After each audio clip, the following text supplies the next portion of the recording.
Oh boy, got a lot of wrestling to talk about there, folks. A potpourri of programs, if you will. A bukkake of battles, some may say. WWE Saturday Night's main event, WWE Evolution, NXT Great American Bash, AEW, All in Dallas, Wrestling Society X 5.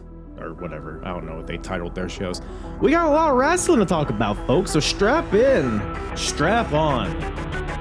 It's the Apron Bump Podcast. It's the hardest. Talk around and disregard it. Strip you off the ground, show you what hard is. Standing strong and proud, nothing can knock this. Let's get it started. What's up, everybody? What the heck is up, everybody? Welcome to the Apron Bump Podcast. I am your host, the hardest part of the ring, Kyle. Glad to have you here. Glad to have you on the train. Choo choo, choo choo. Speaking of running train, we got a lot of shows to talk about today. We're not going to get into too heavy detail. We're going to glaze it a little bit. Leave a glaze. You know what I'm saying? Sometimes you don't want to just, you know what? I was gonna make another cum innuendo, but it's like, what are you doing, Kyle? You know, sometimes you just look at yourself and it's like, well, what have you become? You know what I'm saying? Speaking of becoming, I becoming watching all this wrestling. Yeah, I gotta say, I slid one in there. You thought I was done. Yeah, what a weekend, everybody. What a weekend. Figured hadn't talked about AEW in a while, I don't think. Really, not really in long form. So I figure, hey, we'll take a break from the old school stuff and be back to it next week. But we'll just have ourselves a good old fashioned yap session, as the kids say nowadays. Got a lot of wrestling to talk about. Again, probably just touching on the major hullabaloo. Really not going to get too in the weeds here. I watched it all. Well, most of it. All, I guess 4 of these shows. I guess you would consider them all PLEs, right? Saturday night's main event. It was on TV, but it was premium. You know what I'm saying? Speaking of premium, you want to be premium in my heart, then you would follow me on all the social medias at Apron Bump everywhere. Apronbump.com for everything. If you want to find yourself a little timeline to come along chronologically, I cover lots of different timelines of wrestling across 4 different decades, from promotions big and small. So if you want to, dilly-daddle in some of the stuff that maybe you watched as a kid, or maybe you want to dive into something that maybe you've never lived through and you would love to hear myself and other co-hosts come on here and just chit-chat about, the Apron Bump is where you need to be. So follow me, subscribe, like, poke, kiss on the mouth. Join the Discord. Slap me in the face. Call me Susie. Where do we even begin, guys? Where do we even begin? I'll say, well, I guess maybe the question that's on the tip of everybody's tongue is, who won the weekend, everybody? Come on now. Where's this? Come on, studio audience, where you at? I said, who won the weekend? Right? Right? I know. AEW, WWE, all the counter programming. Who's gonna get the most viewers? Who's gonna sell the most tickets? Who had the best shows this weekend is what you're asking the hardest part of the ring. And the hardest part of the ring is here to tell you. It's here to answer that question. Who won the weekend? The answer is, who gives a shit?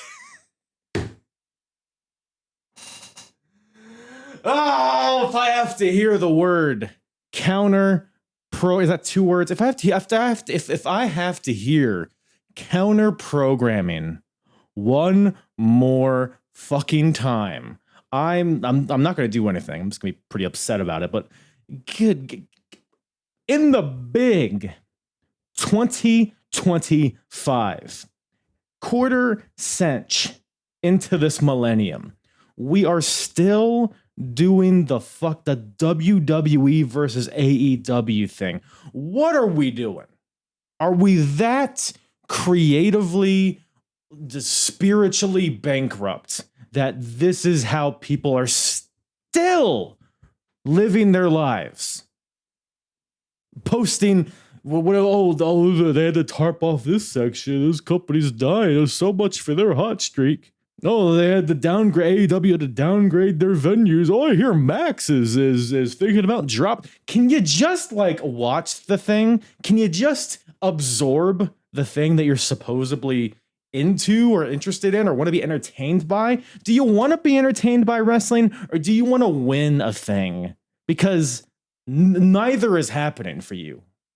And I'm not talking to all of you. If you're listening to the Apron Bump, this probably doesn't apply to you, because good people listen and follow and all that stuff. This is just I'm throwing this out into the ether to whoever. If this catches anybody that it applies to, well, then fuck them. You know what I'm saying? But gosh darn it, man. I've been off of X a lot recently. Actually, a better way to say it is I have not been on it a lot recently, is because it just makes wrestling worse. It makes it worse. It makes it less fun. And all facets of it. It spoils things. It lets us in too much into the backstage scuttlebutt. And then at the very best, if you manage to avoid all of these landmines of things to ruin the show and to ruin the immersion for you, you have to be embedded in this sea of filth of, gosh, I mean, they were down a quarter point in the demo. They see this spot. You see this person on this particular show with these 3 acronyms. Yeah, they botched a spot here. That means that my show of 3 acronyms is better than your show. Yeah, my people who play fight in their underwear are better than your people who play fight in their underwear. Can we stop? Can we fucking stop? Hoi! I just turned into Goldberg for a second. But man, I don't know where that came from. That was just deep in my cockles, and I just had to get that out. So who won the show? Whatever show you enjoyed more won, I guess. I mean, both companies had major successes over the weekend. Who stole the headlines? How about you steal my soft cock and put it in your pocket? All right, pal? Jeez Louise. I don't even know what that meant. But yeah, my point here, before I'll say one more thing and we'll move on to other things. If you're watching a show, let's just stick to wrestling. Really, this applies to a lot of different things. But in pro wrestling, if you're watching a show from a particular company and you're watching this show, and in the back of your mind, or maybe in the front of your mind, you can't stop thinking of oh, I'm watching this show, I'm enjoying it. Oh yeah, this is better than the other show. If the competition that you supposedly hate and don't watch is in the forefront of your mind while you're watching something, then the show that you supposedly support is not doing its job. You're not winning anything by clamping on to a particular 3 acronyms promotion because maybe they had a better show or they drew more attendance or better rating. Enough in the big 2025. GTA 6 is about to come out and you're still doing this. I don't know, man. I don't know.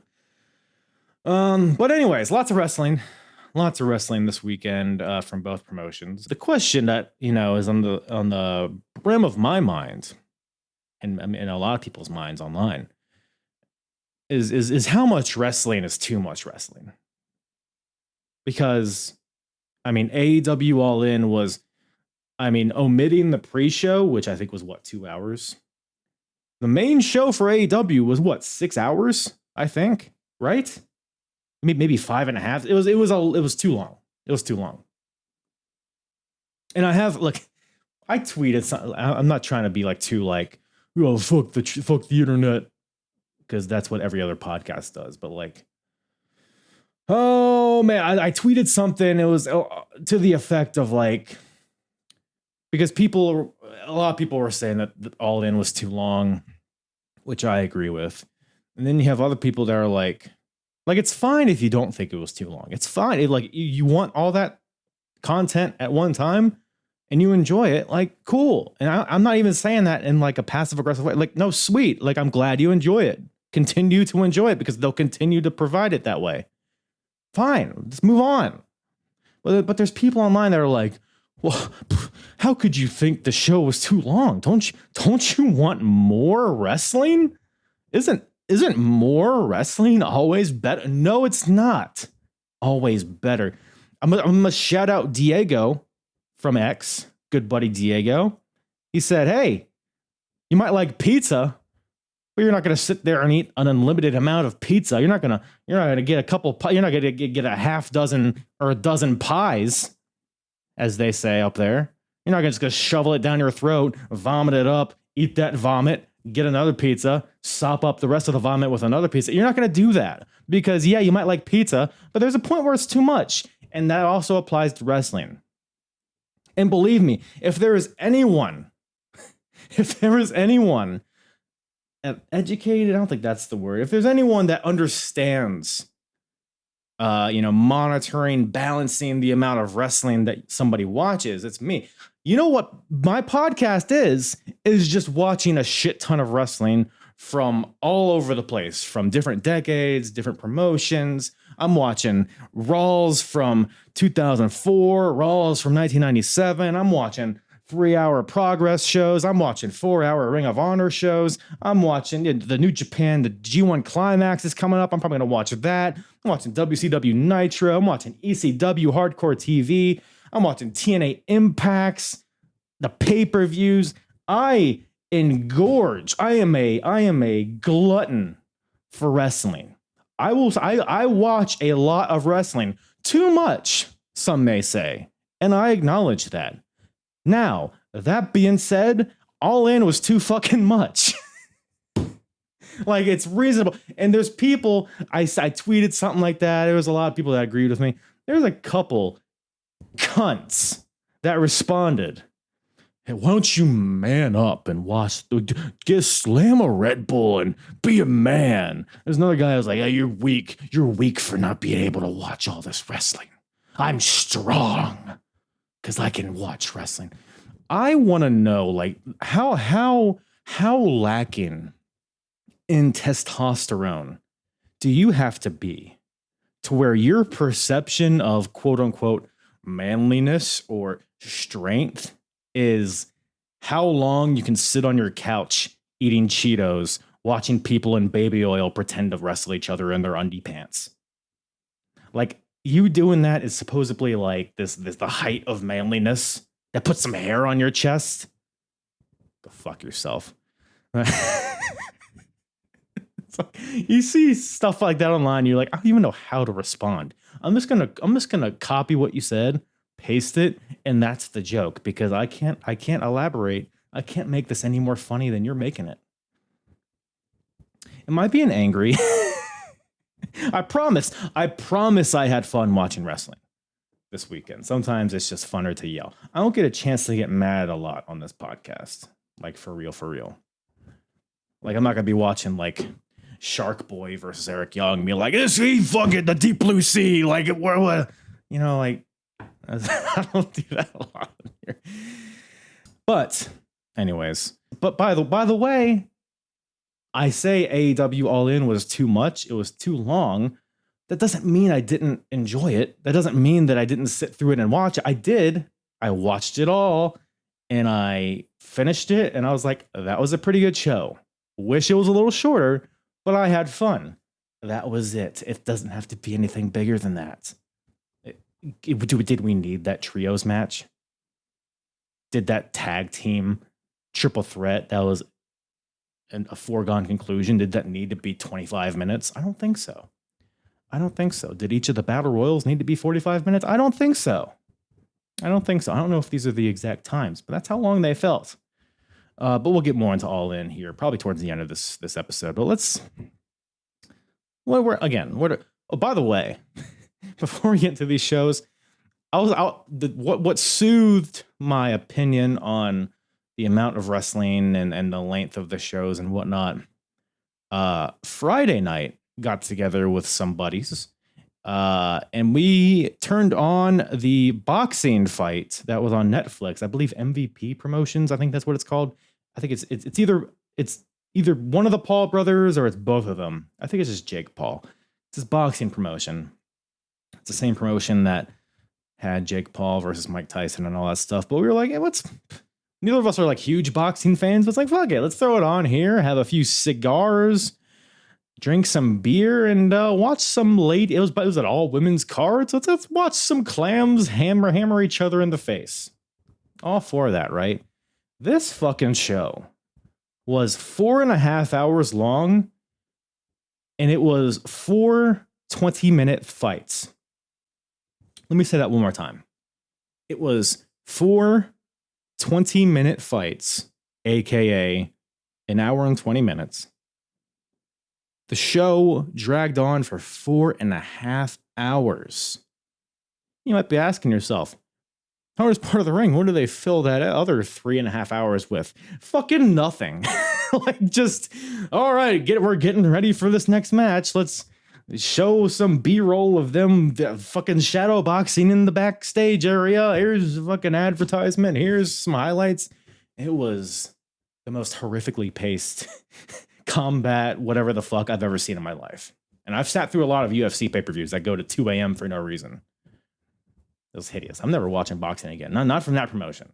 Not from that promotion. So that made me enjoy, like, AEW. It was a long show, but it was a very limited fat.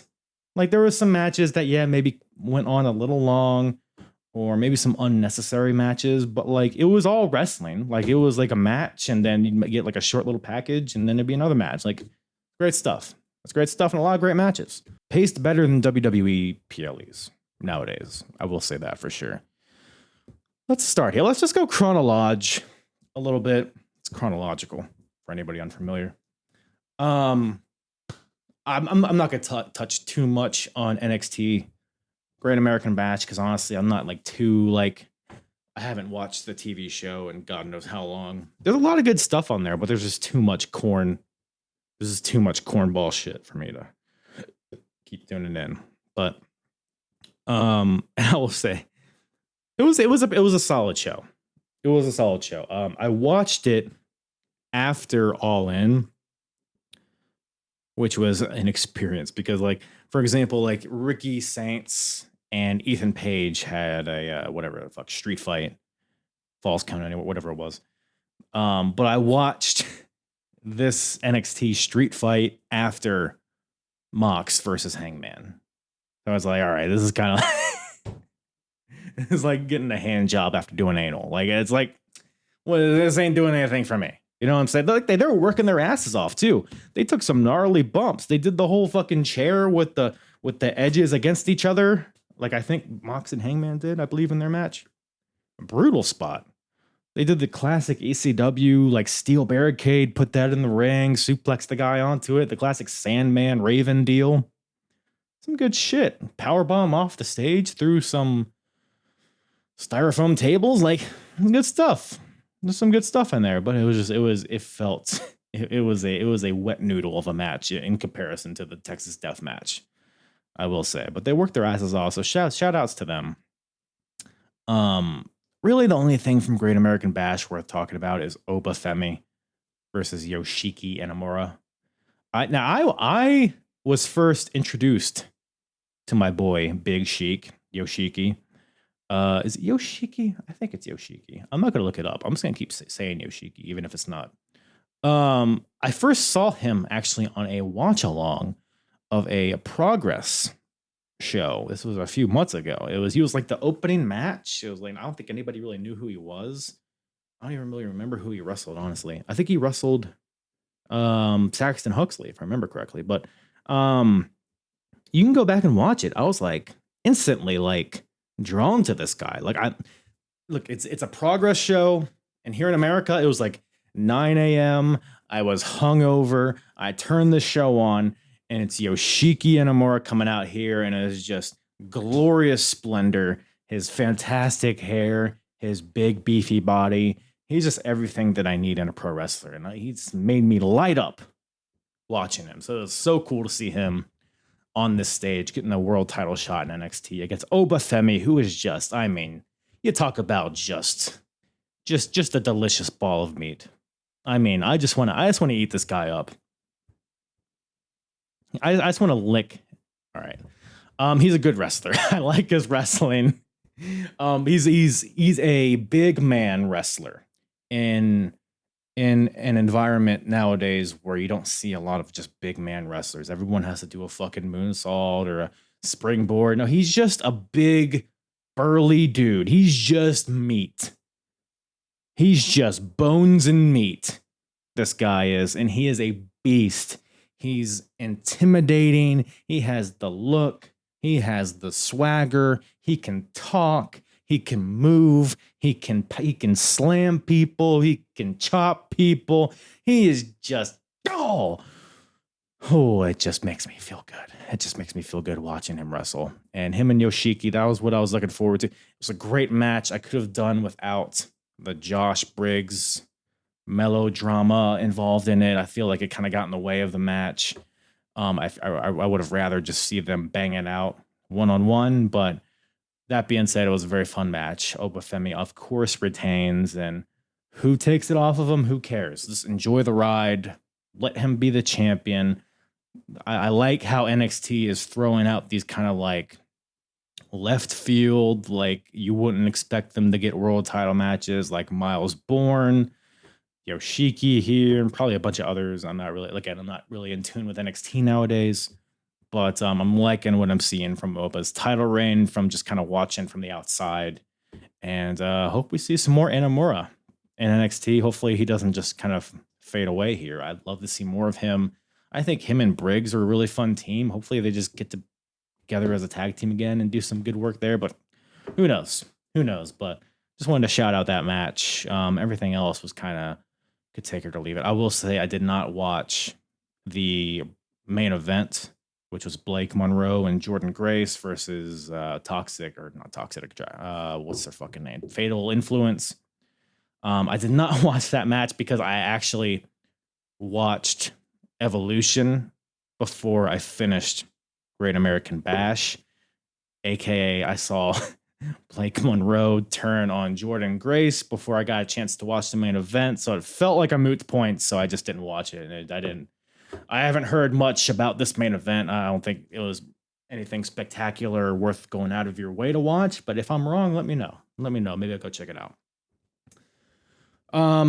But I guess we can talk about that, right? We're just yapping. I got some bullets that I want to talk about here, but that's not too much of a strict format here. Do we want to talk about the Blake Monroe, Jordan Grace stuff? Fuck it, it's my podcast. Who's gonna stop me? Well, first I'll say Blake Monroe. Haven't really had a chance to talk about her on the podcast yet. Was a big fan of Mariah May in AEW. I thought she did tremendous work. The stuff her and Tony did is it might be the best women's feud I've ever witnessed. And that finale, the Hollywood ending match, was just insanity. One of my favorite matches of the year for sure. Is it this year or is it last year? I don't even know. But she comes into NXT. Blake Monroe is her name, and whatever. I'm not in love with the name, particularly the Blake part. But it's whatever. We'll get used to it. We got used to Cesaro. We got used to Gunther. We'll get used to Blake Monroe. I'm not going to harp on that too much. I will say, from what I've seen, and again, I watch NXT mainly like through clips I see online and these PLEs here. I'll always tune into PLEs. Blake, I have not been in love with the presentation of her, but again, I'm recording this on Monday, the Monday after Evolution. So I'm recording this before NXT. So I don't know how they'll follow up on the heel turn, but if they follow up in the way that I hope they follow up, I like where we're at, because I haven't liked the because Blake Monroe comes in and she has like the caricature cartoon character next to her nameplate, and she's like very vibrant colors and almost like early Tiffany Stratton in a lot of ways. Just like the Blink 182 music, the just happy to be here, smiley, blonde, just pretty girl, Blake Monroe, and that's just so like not what made her awesome in AEW. So I was like, oh, this kind of stinks.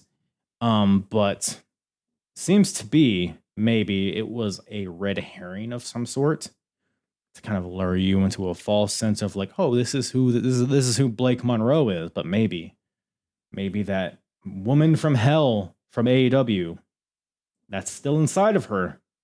And we saw her turn on Jordan Grace at Evolution, smacked her in the back with the belt, which everybody in the world except Michael Cole saw. But and just her facials afterwards, it's like, oh, that's Mariah May coming out.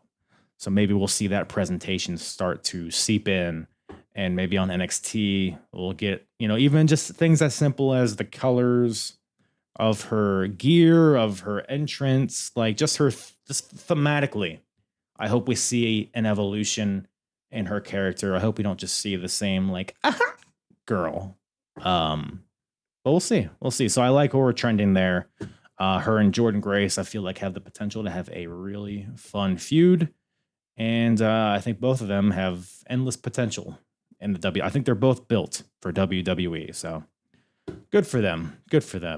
Yeah, that's really all I got on NXT. Nothing really tickled my pickle too much. Nothing was really offensively bad, I don't think. I will shout out that contract signing for the TNA title, by the way. It's weird to have a contract signing on a PLE, but it made me hyped for Slammiversary. Mike Santana's a fucking star, man. So is Trick Williams, and Joe Henry is also a person.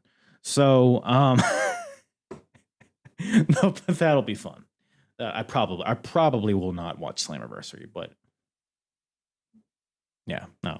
Mike Santana's cool. Hopefully he comes back and is a fixture in WWE at some point, because he's sick. Saturday night's main event. Do we want to talk about that a little bit, gang? No? All right. So we got Evelyn. No. Again, Saturday night's main event. Not too much to talk about here. It's a Saturday night's main event. It's a silly little NBC show. Like, yeah, it is. There are things that happen of significance on these shows, but on the whole, it's very just like nothing too deep. Like there will be story pivots and stuff here, but it's like there's not like a lot of stuff to analyze. Really, it's just Goldberg, Gunther. It's as good as it could have been, and ultimately, look, we got a fun feud out of it. Gold. Say what you want about Goldberg. When he fucking shows up, when he Tokyo drifts into an arena in a Camaro, everybody's gonna lose their mind. Goldberg rules. Okay. There are people that don't understand Goldberg. They feel like every wrestler has to fit into this box. Like every wrestler has to be like super technical, super polished. No, Goldberg wasn't here to be polished. He didn't become the star that he became for being a polished. He wasn't a huge star, a phenomenon. He wasn't that because of his hammer locks. Okay, he was a huge star, arguably the biggest star in the world, because he's a big, dumb, bald meathead who hammers people for real, spears their organs out of their rectums, and then spits fire. He sucks in the pyro. He blows it out of his nose. Rah, he yells. He's sweaty. He's bald. He's hairy. That's all it is. You don't need to think too deep into it. Oh, his matches weren't long. He didn't have enough false finishes. He didn't have the crescendo into the heat segment. He hits people really hard. He's a football player. Enough. Go watch your Atomic Drops from the 1970s if you need that. That being said, Goldberg in 2025, I mean, they even made it the story that he was kind of broken down. His knee was fucked up. His shoulder was fucked up. And he's just, he's like 58 or some shit. Like he's an old guy, but he's still in great shape for his age. And him and Gunther, they didn't have a crazy 5-star barn burner, but they made the most out of it. They got Gage involved a little bit. Gunther was bumping for Bill, but then ultimately Gunther, he bursted Goldberg's chest with his chops and choked that boy out. Gunther retires Goldberg. Now he has that on his resume. So ultimately, this did nothing but good for Gunther and for the world title, especially with a certain injury on the show. Like, building up Gunther was of the utmost importance, and this absolutely did that. We had a fun little feud. It wasn't a few weeks of Gunther and Goldberg going at it, and then a silly little match. It was all good, harmless fun, and I had a good time watching it. So, and now Gunther's world champion. He's off. He has this momentum now, which he lost from getting choked out by Jay. Now Gunther is, he's found himself again, and now we're off to the races. And I know, again, I'm recording this before Raw. From what I understand, there's like a gauntlet match. Who's in this thing? Let me make sure I have all my ducks in a row. There's a gauntlet match. 5 men in this gauntlet match to see who challenges Gunther at SummerSlam. We got CM Punk, Jey Uso, Penta, Braun Breaker, LA Knight. Actually, before we talk about this, put a pin in that. Take a look over here. Seth Rollins. Take a look at his knees. They're in every direction. Look over here. Look over here. There's all of his ligaments are just splattered all over the place. Fucking poor Seth Rollins, man. So from what I understand, so if you're listening, you probably know this. Seth Rollins is injured and will be out for quite some time. They did a spot in the match where he did a moonsault and then landed on his feet, and then supposedly blew his knee out doing that. But when I was watching this, I was kind of skeptical. I was like, oh, it was a little too clean. It was a bit too convenient of a spot in the match. Like, it was already like towards the end of the match. Like, it was in a spot that was like, that made sense for the match to end, if that makes any sense. And just the way he reacted, it didn't feel genuine. He didn't seem in pain. He didn't really fight to get back up to his feet. He was a little too like coherent when he was talking to the medical whatever. And the LA Knight's involvement too, he felt like he was in on it. So from what I understand, and some reports are saying this, that Seth came into the match injured, and this was a way to kind of write him off, which I believe that's very possible. And it's unfortunate though. Seth, he's had a ton of knee issues already in his career, and he's no spring chicken. And if this keeps him out for 9 months or even more, like that's pretty tough, especially considering the position that he was in. Money in the Bank, probably heading for the World Heavyweight title, very likely heading to the main event next year, WrestleMania. You got to think he was figured into a lot of the plans for the next year. So the faction that he was building up, Braun Breaker, Bronson Reed, where does that leave them? You know what I mean? Do they just become like a tag team or do they just give up on the faction? I would support them just giving up on the faction. The faction sucks, dude. The Seth Riders, I tweeted something in really like how this faction, in terms of like a Paul Heyman faction, this reminded me of when Paul Heyman had Ryback and Curtis Axel under his employment. It was giving me those same vibes. And I love Bronson Reed. I love Braun Breaker. This whole, I like Seth Rollins as well. I love Paul Heyman. I love everybody involved. As a faction, it just felt, oh, we all wear black and black suits and we speak ominously. And Seth Rollins, he does the thing with his hand, and Seth Rollins he's watched too much like Game of Thrones or something. He tries too hard to be like this almighty God, I'm gonna smite down on you. Like he's like he wants a fucking sword. It's like he want to whips out a mace and hit his opponents with it. Like he's such a fucking cornball, dude. But best thoughts to Seth Rollins. That being said, but yeah, it just like how many factions, how many fucking groups do we need that just wear all black and are stoic? Well, we had the Seth Riders, we have Solo's group, we have the Culling in NXT, we have Dark State, we got fucking the Wyatt Six. There's probably other factions I'm not even thinking of right now, but every faction is the same, all black, stoic. You know, they do the pre-taped vignettes and the shadows.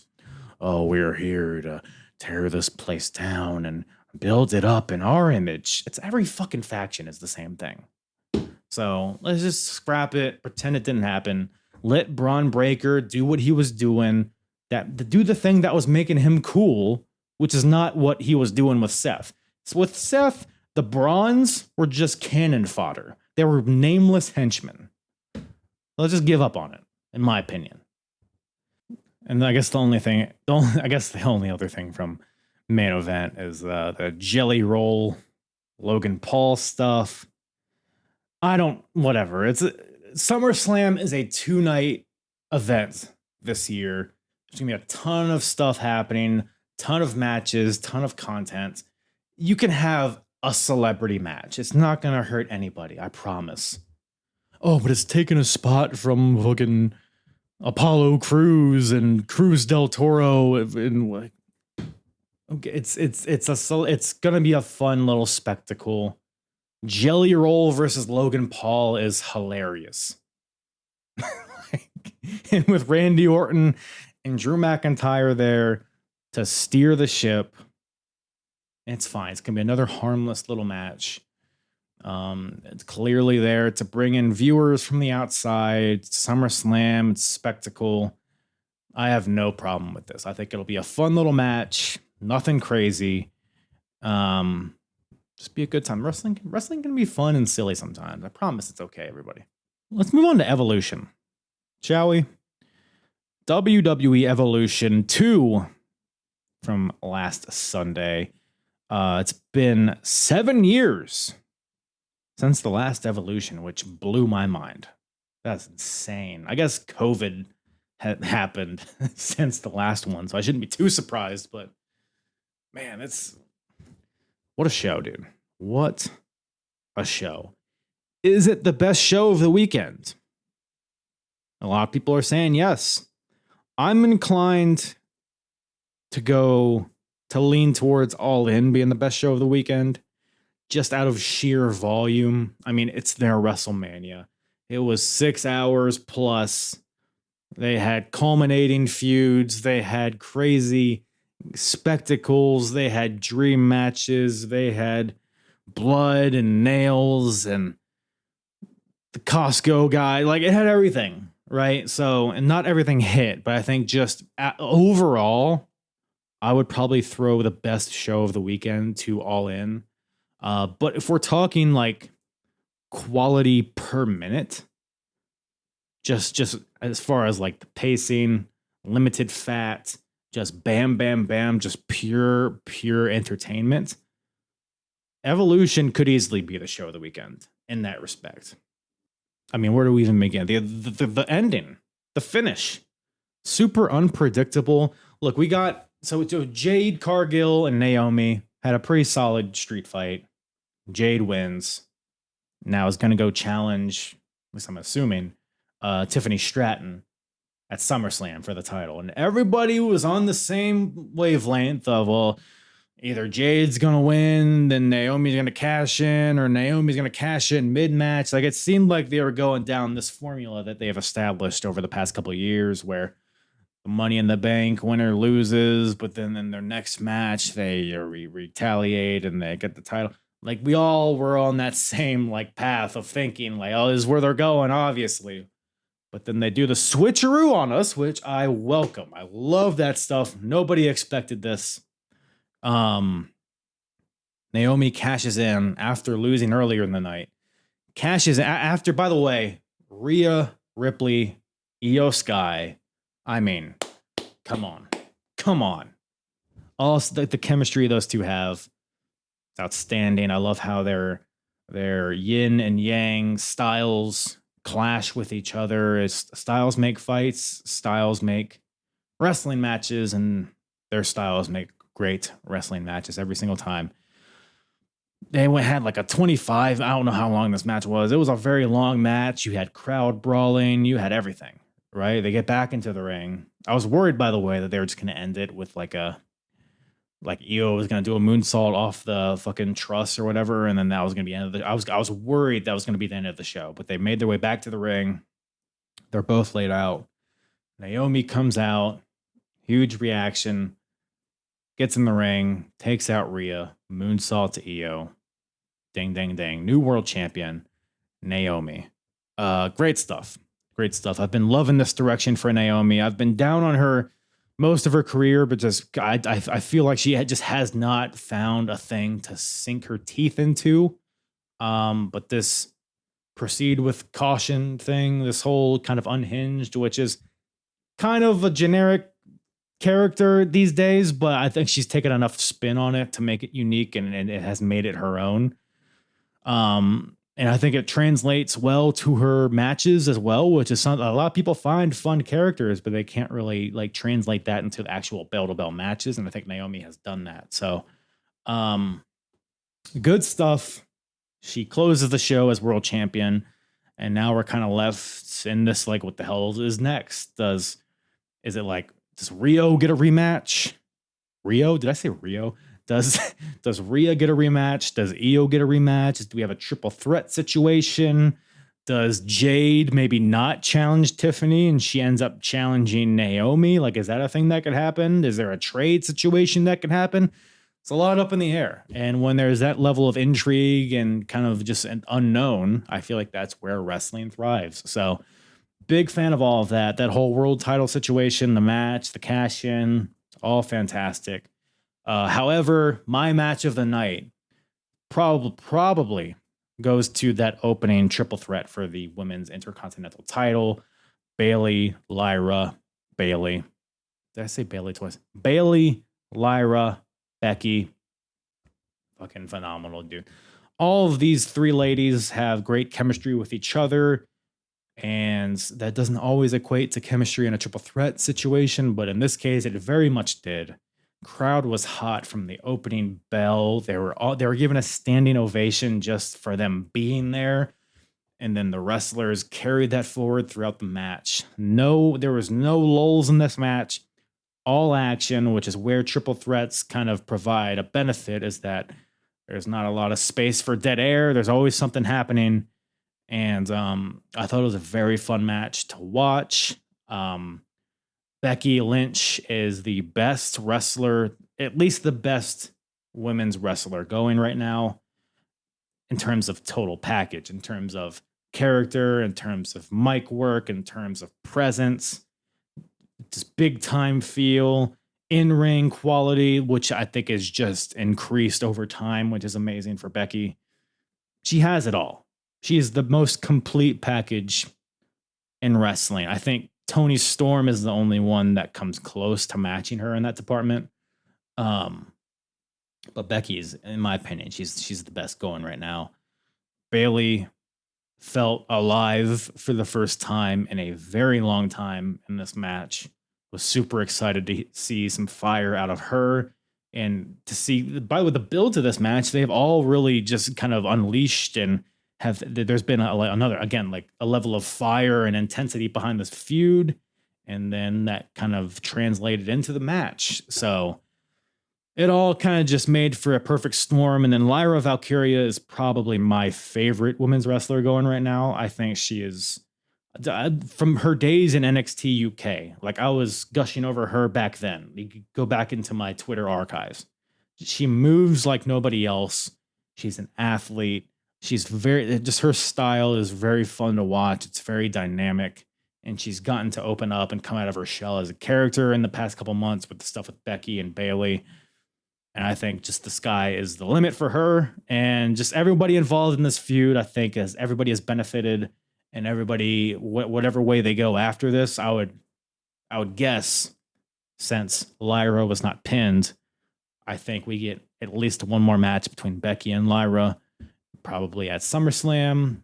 Could be wrong there, but whatever way they go, it's going to be they're going to have a lot of momentum behind it. So that opening triple threat was my match of that night, for sure. But the rest of the show, I mean, those were the bookends of the show were definitely the most notable elements of it. Just want to give a quick shout out to Alexa Bliss and Charlotte Flair. There is something about this pair. Fucking Alexa just scared the shit out of me. It literally just made me come out of my skin. Alexa Bliss, Charlotte Flair, I think they are bringing the best out of each other. I think they have this. All right, I'm not saying. Is Alexa going to play Charlotte Flair's theme song? Yep, it's playing Charlotte's theme song. I didn't ask for this. You see, the thing is she a queen? Because they didn't say "Here comes the queen" in the beginning, so I'm unfamiliar if it's a queen coming out. You know what I'm saying? All right, Alexa, stop. But no, that pair of Bliss and Charlotte, they came up together in the ranks. They came around the same time, so you got to feel that they have just a natural chemistry with each other. It's kind of like buddy, but it's like kind of like a, what's the word? Like they don't like each other, but they like each other. Like they'll tolerate each other, but they like actually like each other. Like Charlotte is having fun, seemingly for the first time ever, maybe. Like she's coming off very likable. Like I don't know, she looks like she's not coming out in the goofy gear and the caked on makeup and the wacky hair. Like she just feels like a person. She feels like a person. I've always been a big fan of Bliss, and I'm looking forward to see I hope they stick together for a while, because I think that act, it's hitting for me for whatever reason. They're just a likable pair. I'm enjoying it. And Charlotte got a huge reaction for the first time in a very long time. So I think everybody benefits. Hopefully they take that tag team title seriously one day. Maybe I'm asking too much. Maybe I'm being too unrealistic. So that tag team match was fun, by the way. That 4-way, good times. Shout out to Trish versus Tiffany as well. Dream match in a lot of ways. Tiffany, it was always the easy comparison was always Tiffany to Trish. So it was fun to see them go at it. And we need to start giving Trish Stratus her due. I think, unfortunately, and I've been, experiencing this, watching the early 2000s stuff, seeing her from her debut to where I am now in the timeline, where she's just turned heel and aligned with Christian. She had that whole run before that as the women's champion. Trish Stratus often gets put into that category of like brawl and panties matches, pudding matches, eye candy, like, and yes, it's particularly in the beginning of her career, all the TNA stuff and all the stuff with Vince McMahon. Like, yeah, there was a lot of that with her, but there was a good couple year stretch where she was just a workhorse wrestler. She was not doing brawl and panties matches. She was not doing Halloween costume contest, whatever the fuck. She was just wrestling. And she was having good matches, not with a lot of time, but she was having good wrestling matches consistently. People don't think of Trish as a good wrestler, but she was. It's a different caliber of athlete for sure. Like if you compare her to like a Charlotte Flair or a Tiffany, like it's a different. But that being said, her versus Tiffany, she didn't feel like a fish out of water. She felt like she belonged here at this stage of her life and her career. She's incredible. She's, again, another person that's only gotten better with age in a lot of ways. So yeah, Trish and Tiffany was very good. Tiffany wins as we all expected. And again, Another younger wrestler beating a legend and having a good match in the process. So everybody wins, as far as I'm concerned. Battle Royal was pretty fun. Loved Lash Legend getting her chance to shine. The final, I think she was the last one eliminated, right? So it was pretty cool to see. I didn't expect that, but I mean, she's a monster. So I fully expect her to be factored into the main roster scene sooner rather than later. Stephanie Vaquer wins. I think a lot of people kind of saw that coming, but she's red hot right now. So even though unfortunately a lot of that is because she just has a move where she shakes her ass. So whatever works, man. I mean, women's wrestling is fueled by gooners, unfortunately. All those garter belts. Gotta love it. Gotta love it. But no, Stephanie Vaquer is great. And yeah, I think anything else from Evolution worth talking about? I'm sure there's something I missed, but those were my main points on Evolution for sure. Evolution, another slam dunk home run of a show. The first one was great. This one I think was even better. Again, a lot of people are saying it was the match of the weekend. I think I support that. I don't know if I agree, but I support it. I'm not going to tell you you're wrong. I just think All In maybe just had more. We'll talk about it here. But it was, again, I said it earlier. It was just, it's their culmination. It's their high point of the year that they've been building to for months and months. So, of course, I mean, they're going to go all in and have a good show. And they did. They did. All In. I mean, I'm not going to talk about every single thing about All In. I will say, though, AEW does this. WWE does this. New Japan's done this. Ring of Honor's done this.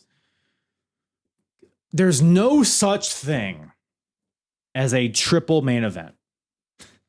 There's no such thing as a double main event. There is no such thing as a quadruple main event. There is one main event. That's the last fucking match. Can we stop? Triple main event. No, there's the last. Those are the last three. They're the last three matches. Sure, the main event was the world title match. It shouldn't irk me as much as it does, but it is what it is. It is what it is. But let's talk about the triple main event, shall we? Kenny Omega, Kazuchika Okada. Their fifth match, right? I don't know. Great match, of course. Like, not breaking any fucking barriers by saying that, but a lot of people say it's the worst match of their series. And given that it's been like 8 years since their last match, Kenny's gone down with several injuries, including diverticulitis. Kazuchika Okada's kind of in his Shinsuke Nakamura era. Not quite that laissez-faire about it, but both guys have aged and they're both in very different spots in their career. They're not as hungry as they were in those New Japan days. So naturally, it's not going to be as energetic or maybe not as hard hitting. But I thought the story they told was great. So obviously leaning on Kenny's abdomen and how he was spitting blood on Dynamite a few weeks ago. And of course, the diverticulitis. Like, it was a good story. It was a match that felt more grounded than really any other match on the card. It was just a good classic wrestling match with the flair of it being Kenny Omega and Kazuchika Okada. I felt like it was really kicking in towards the end. I almost think it had another gear towards it or to it. But all in all, I mean, it was a pretty, I would say, a satisfying finish, at least as far as I see it. Okada wins, and we're one less title in AEW, which I think is a win. So hopefully, I don't know what they'll do when it comes to the Continental Classic coming around again. Like, are they just going to award the winner a trophy, or are they going to introduce a new belt, or is the unified belt going to be the prize for that, or is it just going to be a title match? I hope the Continental Classic is just a trophy and a title match. That's what I hope, but we'll see. We'll see. It's one less title until they bring out a fucking women's tag team title or a cruiserweight title or whatever the hell. So who knows? But big fan of Kenny and Okada for sure. Mercedes Monet, Toni Storm, I mean, predictably a great match.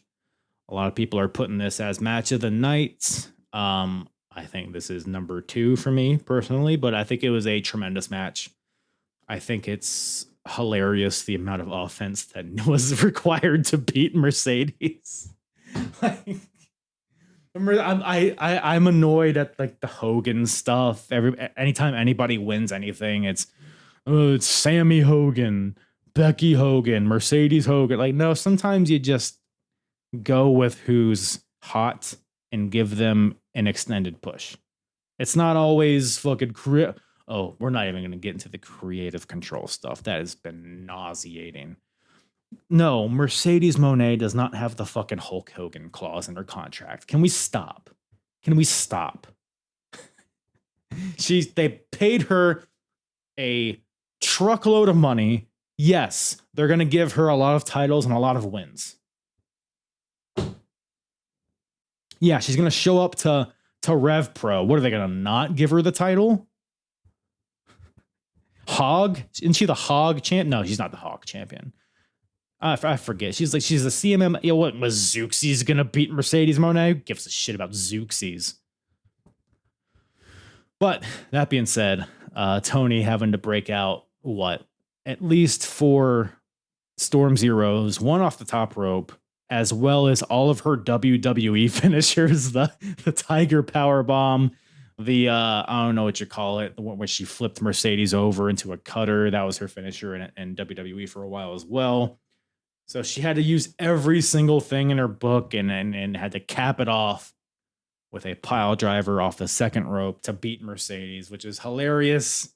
But whatever, Mercedes gets her first singles loss in AEW, and Toni continues to be possibly the greatest women's wrestler in the moment. At the moment, again, I still think it's Becky, but if you're going to tell me it's Toni Storm, I'm not going to disagree with you.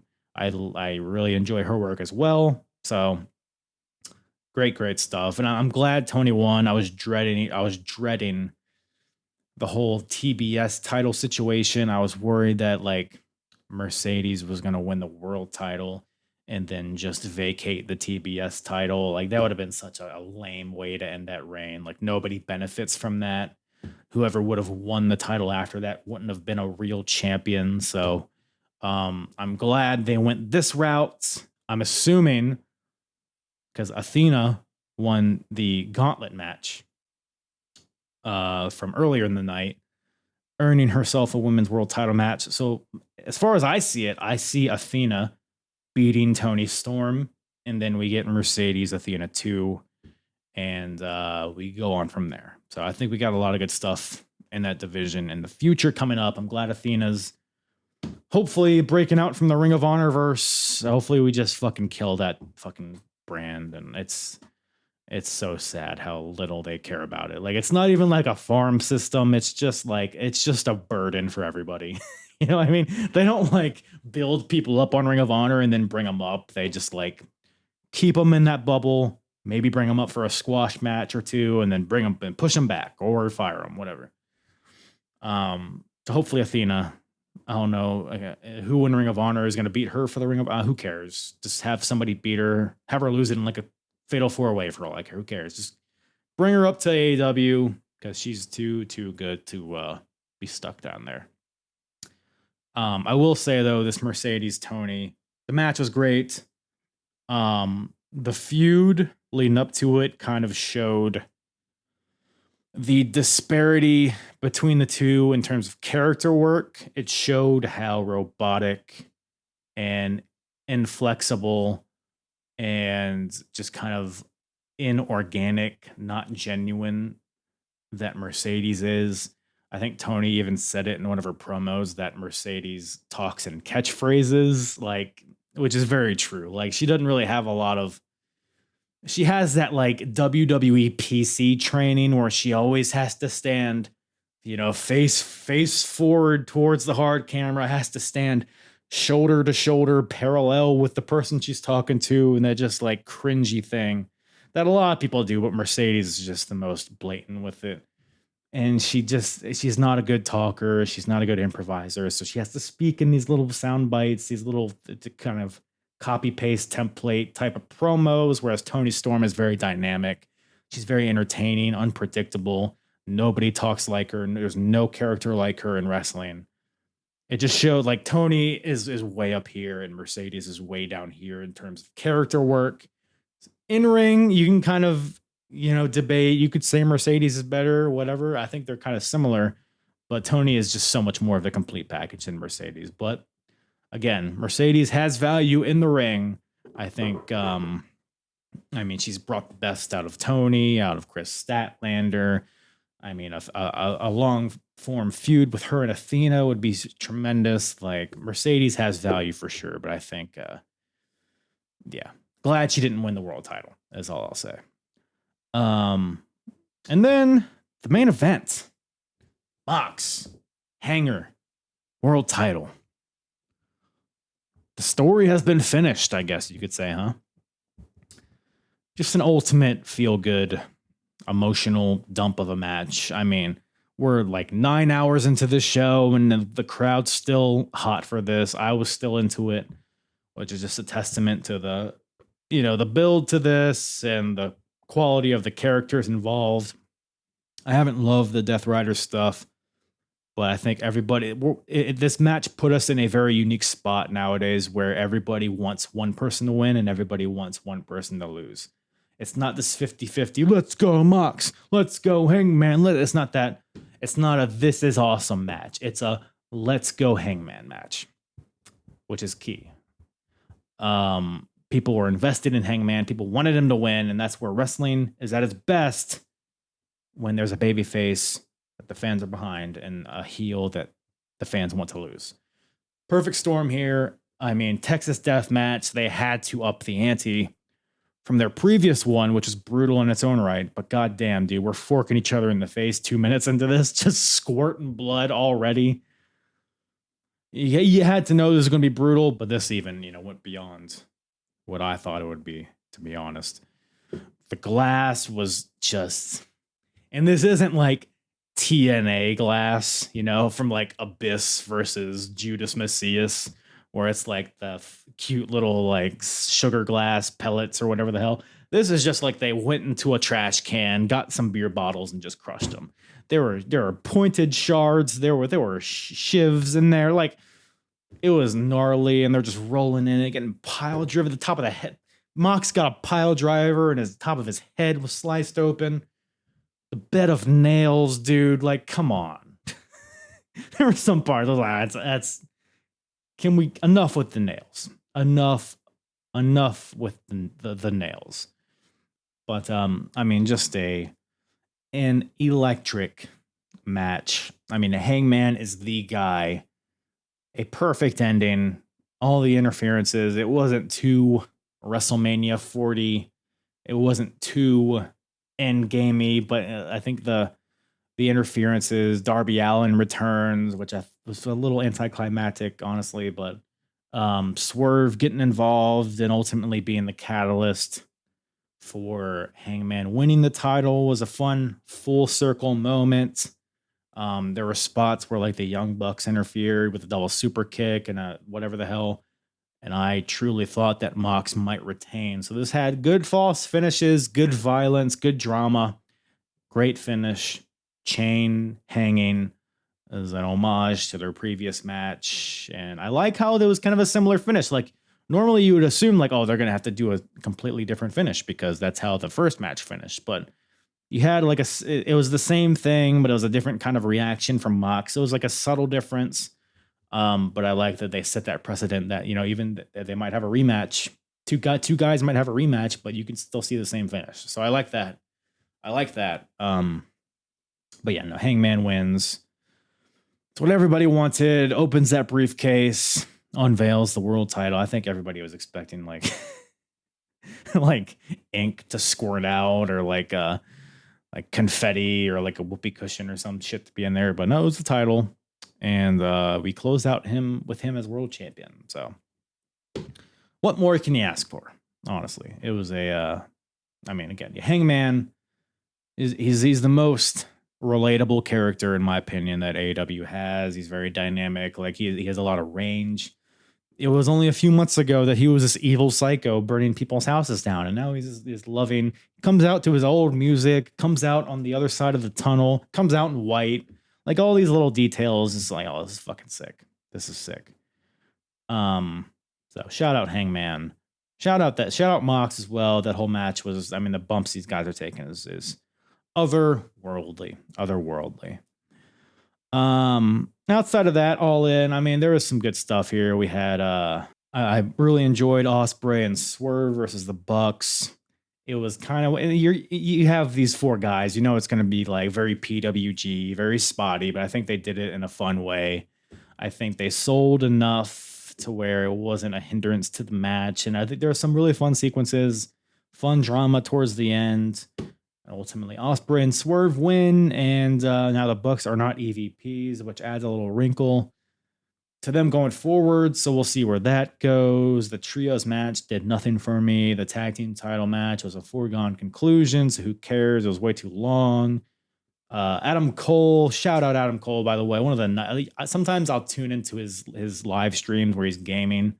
Just seems like the nicest fucking dude in the world, man. So, thoughts to him, man. I from what I understand, he has concussion issues and it's going to be keeping him out for a good while, if not permanently. So, hopefully he rebounds. I feel like he was starting to find his stride again, and is a really a tough roadblock for him. So, hopefully he is able to, at the very least, have a healthy life after this and is able to recover in a way where he can, again, just live a healthy life. That's really the important thing. But relinquish the TNT title, in which Dustin Rhodes wins, which was very unexpected, but I don't mind it. It kind of reminded me of Saraya winning it at the first All In. It's like, you're in your hometown, give you a fun moment, and then we'll yank the belt off of you. I wouldn't be surprised if Kyle Fletcher smokes Dustin on Dynamite this week and takes the title off. So, Fletcher, he's a young guy. He'll get his moment. No worries there. But that was really it, man. I mean, all in all, a good weekend, fun weekend of wrestling. Let's not take wrestling too seriously. Sometimes you just gotta sit back and realize that this is fake fighting and body oil and underwear. It's not that deep. We don't need to take it too seriously. I say as I open this show yelling at people about it. But anyways, that's all I got for you guys. Appreciate you tuning in. It was just kind of a fun little yap session, touching on this big weekend of wrestling, touching on the current product. And I'll be back next week to touch on you and our usual old school stuff. Appreciate you guys. Mwah. I'm hard. Yeah. And the hardest, talk around and disregard it. Strip you off the ground, show you what hard is. Standing strong and proud, nothing can knock it. Let's get it started. It's the hardest, talk around and disregard it. Strip you off the ground, show you what hard is. Standing strong and proud, nothing can knock it.